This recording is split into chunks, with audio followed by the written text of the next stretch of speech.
사울의 집과 다윗의 집 사이에 전쟁이 오래매 다윗은 점점 강하여 가고 사울의 집은 점점 약하여 가니라. 다윗이 헤브론에서 아들들을 낳았으되 맏아들은 암논이라. 이스라엘 여인 아히노암의 소생이요 둘째는 길르압이라. 갈멜 사람 나발의 아내였던 아비가일의 소생이요 셋째는 압살롬이라. 그 수왕 달메의 딸 마가의 아들이요 넷째는 아도니아라. 학기스의 아들이요 다섯째는 스바데아라. 아비달의 아들이요 여섯째는 이드르암이라. 다윗의 아내 에글라의 소생이니 이들은 다윗이 헤브론에서 낳은 자들이더라. 사울의 집과 다윗의 집 사이에 전쟁이 있는 동안에 아브넬이 사울의 집에서 점점 권세를 잡으니라. 세상에는 승리자도 있고 패배자도 있습니다. 사울의 집 승리하고 싶었습니다. 다윗의 집 승리하고 싶었습니다. 오늘 말씀에서는 사울의 집과 다윗의 집의 승패를 하나님께서 나누어 주셨습니다. 1절 말씀 보면 다윗의 집은 점점 강하여 가고 사울의 집은 점점 약하여 가니라. 승리는 다윗의 집에 있고 패배는 사울의 집에 있다라는 말씀이죠. 다윗은 하나님의 계획하심을 따라서 승리한 거예요. 하나님이 이김을 주시고 승리를 주시고 안전하게 보호해 주셔서 승리했던 것입니다. 우리 인생 가운데 하나님께서 강하게 하신다면 하나님께 감사해야 합니다. 많은 사람들이 수상을 하고 자리가 높아짐에 따라서 교만할 때가 있습니다. 그 순간순간마다 하나님이 함께 하셨습니다. 이 고백을 하기가 얼마나 어렵겠습니까?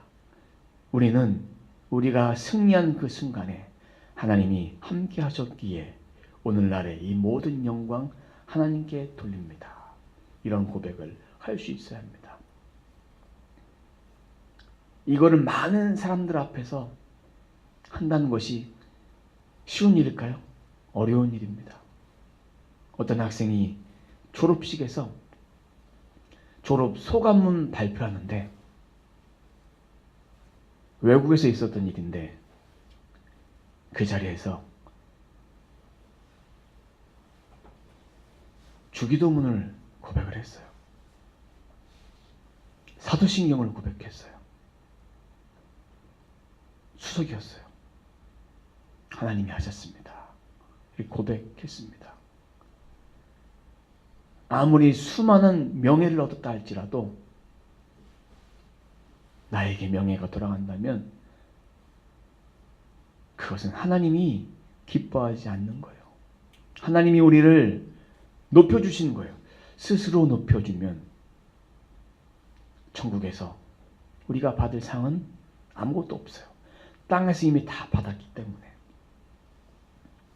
우리 인생 가운데 하나님이 없다면 마른 장작이에요. 마른 뼈예요. 길거리 다니다 보면 옷가게에 마네킹이 서 있습니다. 옷이 입혀져 있지만 그들에게는 생명이 없습니다. 마찬가지 우리도 하나님 없이 그렇게 살아간다면 마네킹처럼 영혼 없는 자로 마른 뼈로 이미테이션처럼 살아갈 수밖에 없습니다. 하나님의 자녀는 하나님의 뜻대로 살아가야 되는데 이 안에 말씀이 없으니까 하나님을 모르는 거예요. 하나님 만나고 싶어도 모르는 거예요. 어떤 하나님인지를 모르는 거예요. 육신의 밥은 많이 먹어도 돌아서면 배가 고파요. 또 먹습니다. 아침 먹고 점심 먹고 저녁 먹고 야식 먹고 계속 먹어야 되는데 배고파서 먹는데 영의 양식은 얼마나 먹습니까? 하루를 굶으면 영의 양식 하루를 굶으면 배고픔 느끼지 못하는 그런 영적인 영양실조자가 아닌지 우리는 우리 자신을 살펴보아야 합니다. 인생의 주관자 되신 하나님께 영광을 돌리고 고개를 숙일 수 있고 그분의 말씀을 받아서 먹을 수 있는 자가 되어야 합니다. 아무리 잘나도 나약한 존재입니다. 다윗도 잘났지만 나약한 존재예요. 하나님이 그 손을 들어 사용하지 않으시면 다윗은 끝난 거예요. 점점 강하여질 수 없어요. 사울의 집처럼 점점 약하여질 수밖에 없는 존재라는 것을 알아야 한다는 것입니다. 우리가 하나님의 목소리를 듣고 우리의 목소리를 낮추기 위해서 말씀과 기도로 우리 자신을 거룩하게 하고 그 말씀 가운데 살아가는 거예요. 거룩한 구별된 자로서 예배자로서 예배하고 말씀 보고 그 말씀대로 살고 말씀 중심으로 살고 힘들 때마다 기도하고 어려울 때마다 예수님 붙잡고 그렇게 살아가야 합니다. 그것이 우리의 소리를 죽이고 하나님의 음성을 듣는 방법입니다. 영적인 밥 다 잘 먹으십시오. 영적인 산소호흡기, 기도가 끊어지면, 하나님과 교통이 끊어지면 산소호흡기가 끊어져서 어레스트가 오는 것처럼 똑같이 우리의 인생은 하나님 떠나면 아무것도 아닌 존재라는 것을 알아야 합니다. 그럼 이런 다윗 점점 강하여 갔는데 오늘 말씀에 보니까 다윗이 자신의 아들들을 많이 낳았어요. 다른 처들을 얻어서 많이 아들을 낳았어요. 자신의 대를 이어서 후대 자손들을 많이 낳았어요. 그냥 잘한 행동일까요? 1절에는 점점 강하여 져간다 돼 있고 1절 이하에는 이렇게 많은 자손들을 낳았어요. 성경에 써 있다고 하나님께서 이것을 원하시는 것이 아니에요. 하나님은 일부 1처제만 성경에 정하시고 원하셨어요.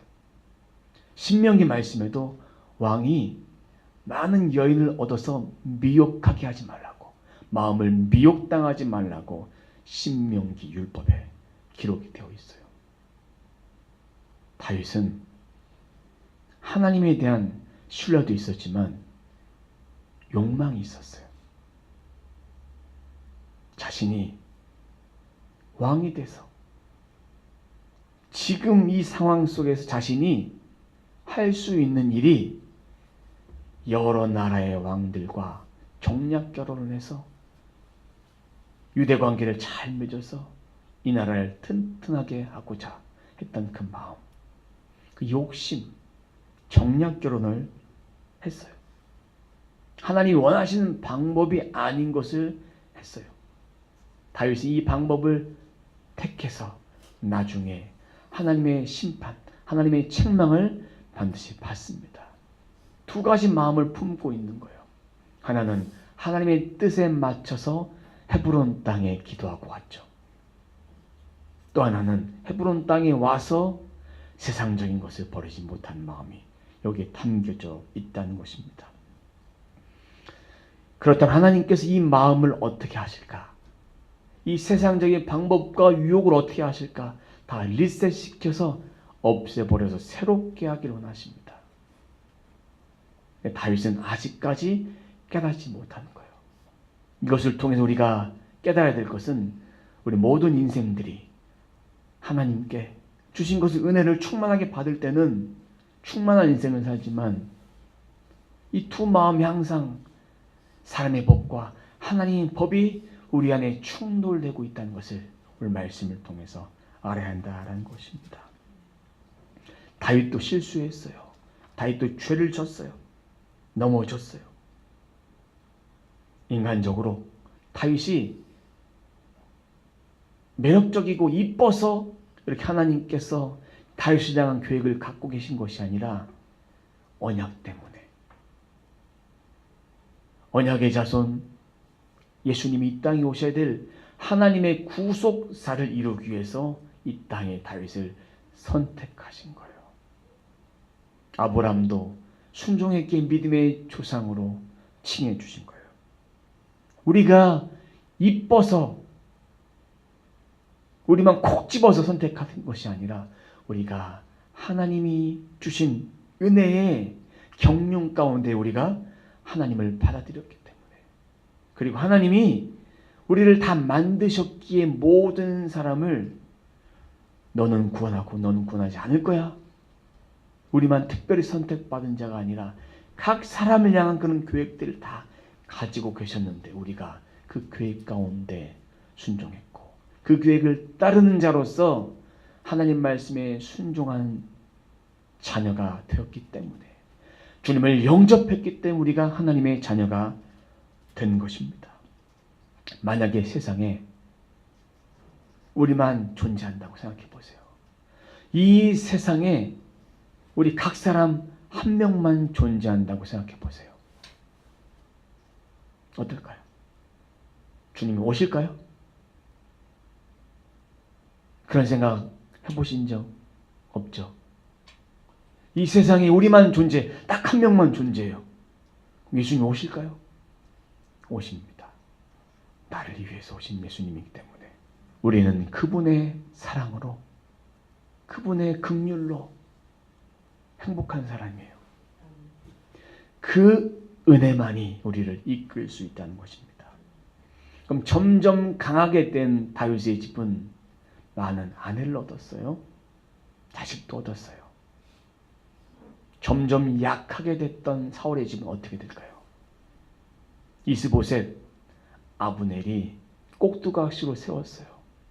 이스라엘 모든 장로들은 하나님이 다윗을 세울 것을 알고 있었어요. 다윗을 왕으로 여러 번 세우고자 했지만 이스보셋을 꼭두각시로 세웠어요. 그래서 오늘 말씀 11절에 보면 감히 한마디도 대답하지 못하니라. 이스보셋이 아브넬에게 뭐라고 얘기했냐면 사울의 첩과 통관한 것에 대해서 왜 그러한 죄를 지었냐고 호통을 쳤어요. 책망을 했어요. 이스보셋은 아무런 말도 하지 못했어요. 왜요? 이 나라를 세웠던 것은 아브넬이 했어요. 아브넬이 세워서 아브넬이 주도하에 충성을 다했지만 모든 나라의 힘은 아브넬이 다 가지고 있었어요. 이스보셋은 2년 동안 왕으로 통치하다가 꼭두각시 있다가 아브넬이 오늘 본문 말씀 보면 죽어요. 죽은 뒤에 그에게 있던 군대 장관 2명에 의해서 시해당합니다. 죽어요. 비참한 인생을 살게 됩니다.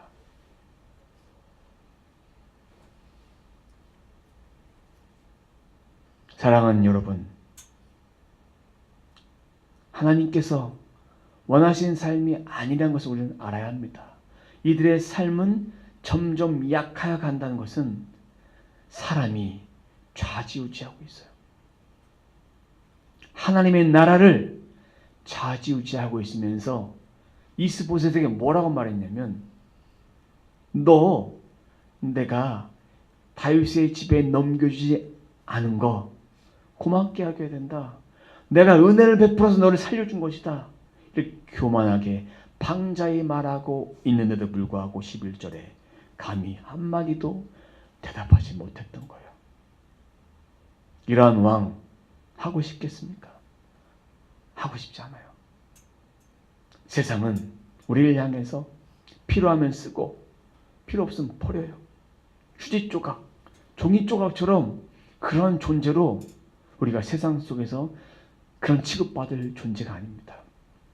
하나님은 우리들에게 말씀하신 것이 있어요. 하나님의 걸작품이 우리예요. 나는 하나님의 걸작품이다. 하나님이 우리를 응원하시고 우리를 지키시기 때문에 우리는 세상 속에 지지 않는다. 할 수 있다. 하면 된다. 해보자. 이런 마음으로 주님이 함께 하시니까 하나님의 은혜로 우리는 이것을 할 수 있는 존재예요. 세상 속에 살아갈 때 기죽지 마세요. 어깨를 쭉 펴고. 우리가 힘들 때마다 하나님은 어깨를 두들겨 주세요. 잘할 수 있다. 너는 하나님 안에 있어야 된다. 이렇게 말씀해 주시면 위로해 주시는 거예요. 세상이 우리를 아무리 버리고자 할지라도 하나님 붙드시면 됩니다. 이스보셋, 아브넬 다 망했어요.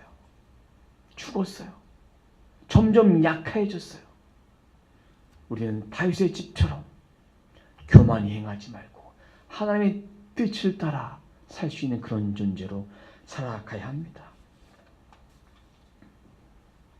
그럼 아브넬, 이제 다윗의 집에 전가를 보내요. 전가를 보내서 유다와 이스라엘을 통합하길 제의해요. 통합. 이것이 좋을 수도 있어요. 인간적으로 떨어졌던 두 나라를 통합하자 좋을 수 있지만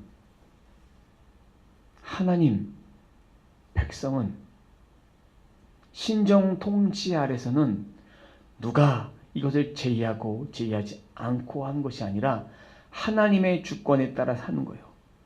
그럼 아브넬의 생각은 교만인 거예요. 왜? 이스라엘 이스보셋을 통해서 나라를 세웠던 거 아브넬이 주도해야 했어요. 하나님 그거 기뻐하지 않으셨어요. 이번에도 내가 당신을 도와서 온 이스라엘 사람들을 한 마음으로 모아서 한 나라를 만듭시다. 하나님의 언약이었지만 아브넬이 그 역할을 했던 것은 하나님께 죄를 진 거예요. 그럼 이런 죄악, 하나님이 기뻐하지 않는 모습을 하고 있는 이 모습, 다윗 받아들였을까요? 어땠을까요? 받아들였어요. 조건이 있었어요. 사울의 딸 미갈, 처음에 정원했던 그 딸을 데리고 오라고. 이미 그 미갈은 다른 아내의 처가 돼서 둘이 사랑하고 있었어요. 아브넬은 그것을 빼앗아서 왔어요. 그 남편은 울며 애원했지만 소용이 없었어요. 왜 다윗은 미갈을 데려오라 했을까요? 아내가 많잖아요. 무슨 또 아내가 더 필요하겠습니까? 자식도 많고 사울의 딸이었기 때문에 정통성, 합법성, 내가 사울의 후계자다. 이 정통성 때문에 미갈을 마음에 품고 아직도 사랑했기 때문에 그를 데려온 것이 아니에요. 첫사랑을 잊지 못해 데려온 것이 아니라 내가 왕이 되는데 사울의 후계자로서 미갈을 데려와야만 이 정통성에 어긋나지 않는다. 인간적인 마음이 여기에 몰려 있었던 거예요. 우리의 신념 가운데 두 가지 마음이 항상 공존한다고 말씀을 드렸어요. 사람의 법과 하나님의 법이 공존한다고 했어요. 그럼 이때 우리가 무엇을 해야 될까요? 공존할 때 하나님의 말씀의 법을 따라서 살아가야 되는 거예요. 하나님의 말씀의 법을 따라서 우리가 하나님께 더 가까이 가야 되는 거예요. 다윗은 하나님의 법을 따르면서도 인간의 법을 따라서 행했습니다. 우리들의 삶을 지켜주는 것은 세상의 법이 아니라 사람의 법이 아니라 하나님의 말씀이에요. 그래서 우리 하나님의 말씀을 읽어야 된다 이렇게 말씀드리는 거예요. 말씀을 묵상해야 된다. 그리고 말씀을 묵상하고 하나님 주시는 그 임재 가운데 기도하는 거예요. 영의 양식. 그래서 먹어야 되는 거예요. 세상의 생각들이 많이 몰려올 때 영의 양식을 먹어야 돼요. 말씀을 읽어야 돼요. 말씀을 읽을 때 꼭 기도하실 내용이 있어요. 하나님, 제가 이 말씀을 읽습니다. 이 계시의 말씀을 저의 지혜로는 깨달을 수 없으니까 하나님의 지혜로 깨달을 수 있도록 지혜를 열어 주옵소서. 아까 보혈 선포 기도문 고백할 때 말씀 위에 대고 말씀이 지혜로 열어져서 그 말씀이 깨달아질 수 있도록 이 세상의 모든 방법들이 다 떠나가고 모든 생각들이 떠나가고 하나님 말씀이 열어지고 읽을 때마다 깨달아지고 그 말씀이 내 속에 심령 속에 역사하고 운행할 수 있도록 하나님의 지혜를 얻은 다음에 말씀을 읽어야 합니다. 말씀을 읽지 않으면 종교인이에요. 말씀을 읽지 않으면 그냥 썬데이 크리스찬이에요. 형식적인 신앙이에요. 주일날만 말씀 읽는 신앙이 아니라 매일 말씀 읽는 신앙이 되어야 합니다. 하루에 식사 몇 번 하십니까? 3번 다 드시죠? 적게 드시던 많이 드시던 명절 때는 더 드실 거예요.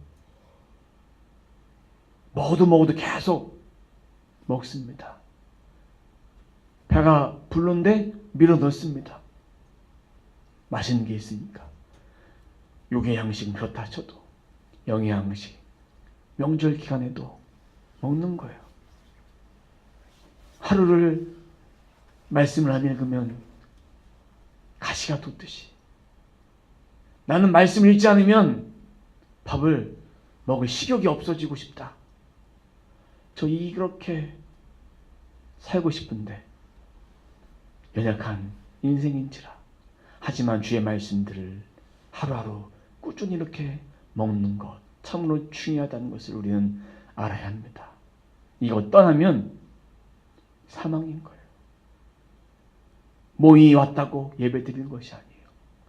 하나님께 우리 마음을 전심을 다 예배하는 것이 우리들에게 하나님 원하시는 그런 뜻이다 라는 것입니다. 이제 전가를 보내서 아브넬이 통합을 제의했고 이스라엘 방백들의 마음들을 다 확인했어요. 이미 그들은 왕으로 세우고자 했기 때문에 허락한 거예요. 오늘 말씀에 보니까 17절에 보면 이런 말씀이 있습니다. 너희가 여러 번 다윗을 너희의 임금으로 세우기를 구하였으니. 아브넬의 결재를 원했어요. 아브넬이 현재 권력을 쥐고 있기 때문에 그것을 이제 내가 허락한다. 허락하니까 이제 아브넬이 다윗에게 가서 미가를 데리고 가서 잔치를 베풀어요. 다윗이 너무나 기뻐했어요.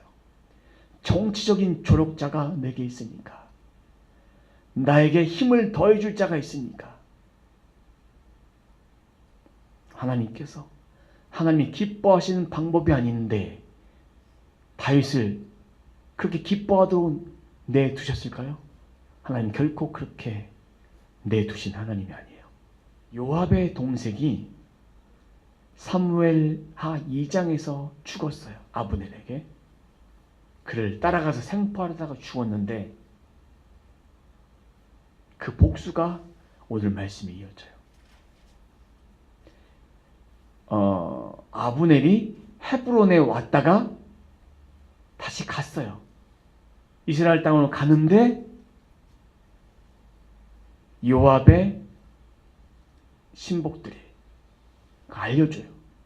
평안하게 돌아갔다고 하니까 다윗을 모르게 신복들을 보내서 잡아와요. 그리고 나서 요압이 아브넬을 칼로 찢겨 죽여요. 이게 복수한 거예요. 또 아브넬이 죽었다는 영적 의미가 있습니다. 또 하나는 어떤 의미냐면, 아까 말씀드렸죠. 하나님의 나라에서는 인간이 이것하고 저것하고 좌지우지하면 된다 안 된다? 안 된다고 말씀드렸어요. 하나님의 심판을 받아서 죄를 범했기 하나님의 심판으로 말미암아 그는 죽었어요.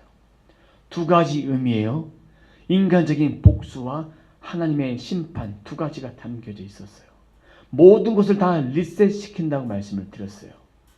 리셋시킨 다음에 하나님의 방법대로 다윗의 집이 점점 강하게 되는데, 오늘 말씀에서는 다윗이 깨닫지 못했던 거예요.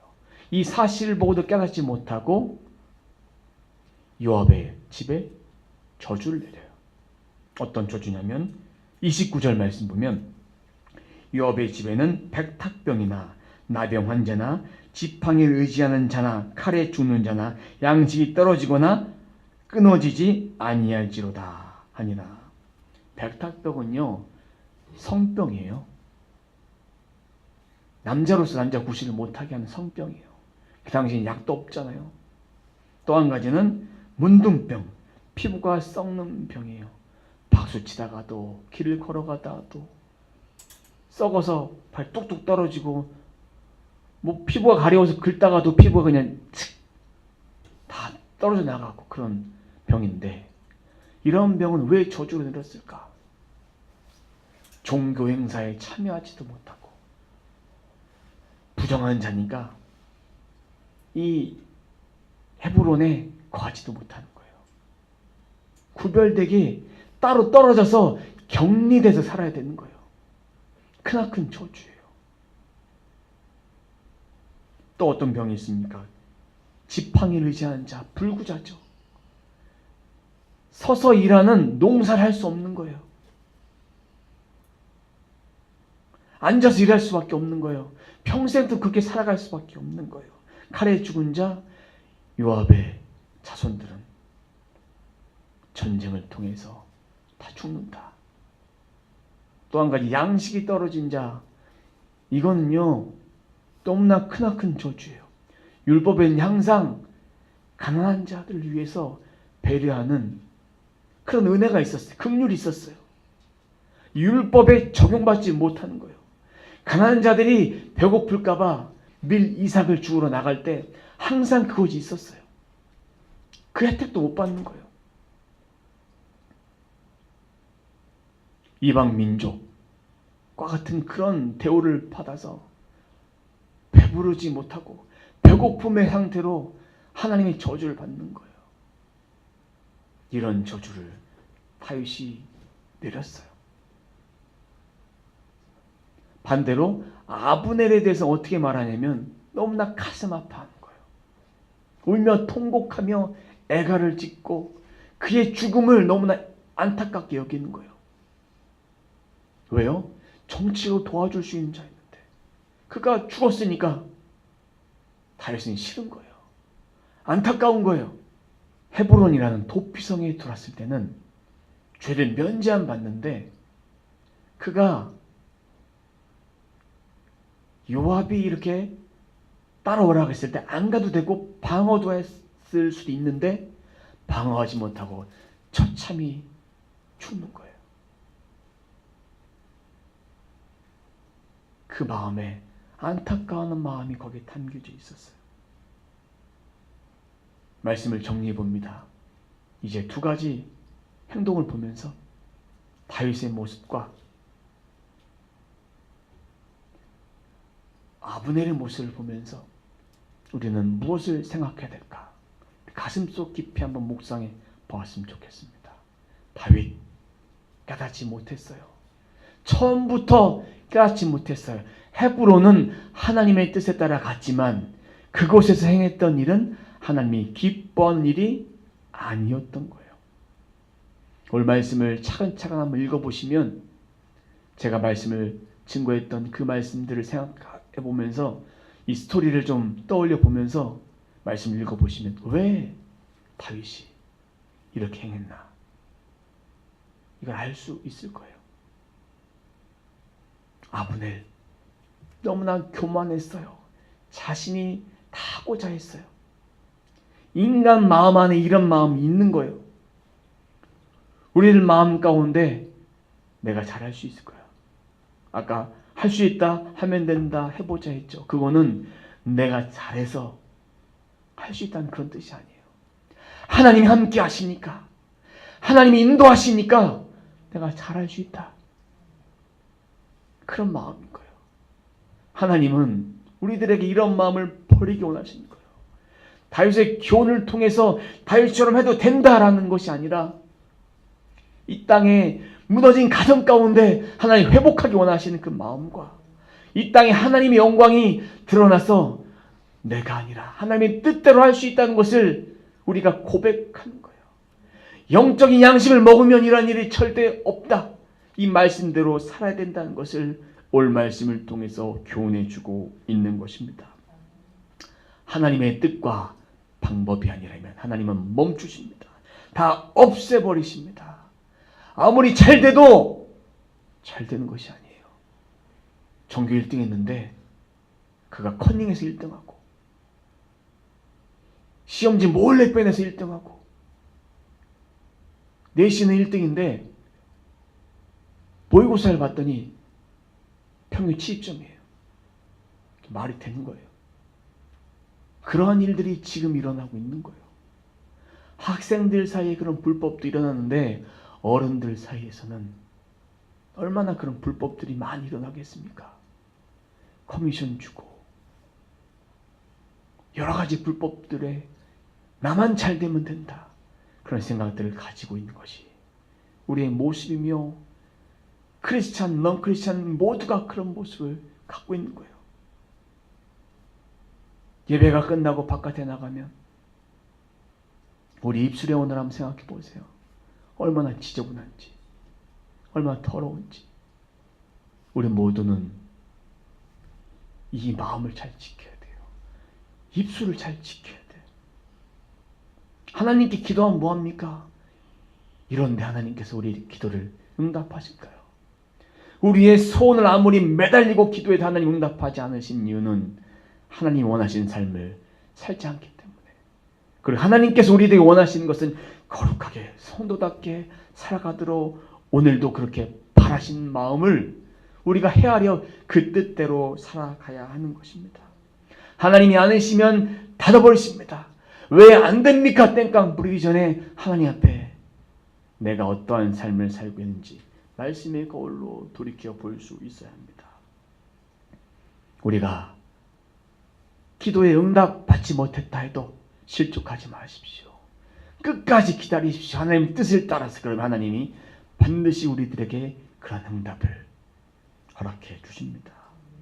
우리는 하나님의 주권을 의지하며 주권 가운데 그 뜻을 구해서 우리의 기도가 하늘에 닿도록 땅을 위한 기도만 아니라 하나님께 올려드릴 수 있도록 그래서 그 기도가 이 땅에 내려와서 우리들에게 일용할 양식을 더해 주시는 오늘날 일용할 양식을 더해 주신 하나님의 은혜를 우리가 경험한다면 하나님이 우리와 함께 하심을 믿고 이 땅에서 당당하게 그 믿음을 소유할 수 있습니다. 정치적 방법으로 다윗이 풀었던 것도 우리 다 버려야 합니다. 다 내려놓아야 합니다. 정치적이 안 좋은 말은 아니지만 다윗이 했던 정치적 방법은 악한 방법이에요. 하나님 원하시는 방법이 아닙니다. 모든 거 다 리셋시키고 포맷시켜서 우리 모두의 삶이 하나님 방법대로 살아가는 하나님 방법대로 해결하는 삶이 되시길 주님의 이름으로 축원합니다. 기도하겠습니다. 하나님 감사합니다. 올 말씀을 통해서 우리 자신의 모습을 거울 삼아 보길 원합니다. 우리가 삶 속에서 살아왔던 방법은 하나님의 방법이었습니까? 세상의 방법이었습니까? 우리의 방법이 먹히지 않다 할지라도 세상의 방법을 따랐습니까? 하나님 방법을 따랐습니까? 두 마음에 하나님의 법과 사람의 법, 어떠한 법을 따랐습니까? 우리 자신을 통해서 주시는 영적 교훈을 받길 원합니다. 우리 자신이 하나님을 원하고 부르짖고 찾지만 찾는 것이 우리의 소원과 기도 제목과 우리의 뜻을 위한 구함이었습니까? 아니면 하나님의 나라가 이 땅에 이루어지도록 하나님의 영광을 위해 살아가도록 그렇게 간절히 울부짖으며 오직 예수로 말미암아 만족할 수 있는 삶을 살기 위함이 되도록 우리가 우리 자신의 안에 있는 모든 세상의 찌꺼기와 더러움과 생각과 교만한 마음과 아브넬과 같은 그런 마음, 다윗과 같은 그런 마음들 다 내려놓고 오직 하나님으로 인해 만족하고 예수로 인해 만족하고 성령의 음성을 바로 듣고 그 뜻대로 해결할 수 있는 우리 모두의 삶이 되어질 수 있도록 인도해 주옵소서. 하나님, 오늘 말씀을 통해서 우리가 영적 교훈을 받고 영적 각성을 받아서 하나님의 귀한 뜻들을 잘 분별해서 이 땅에 삶으로 살아낼 수 있도록 인도해 주옵소서. 말씀 보는 것은 하나님을 위해서가 아니라 우리의 영혼을 위해서 성도로서 그리스도인으로서 말씀을 우리가 보기로 납니다. 세상 속에서 절제되지 못한 삶 살지 않도록 도와주시고 세상 사람들과 탈파지 않도록 인도해주시고 말로 인해서 다른 사람에게 상처 주지 않도록 도와주시고 우리의 언행 심사가 하나님 안에서 구별된 자로 살아갈 수 있도록 인도해 주옵소서. 감사드리며 예수님의 이름으로 기도드립니다. 아멘.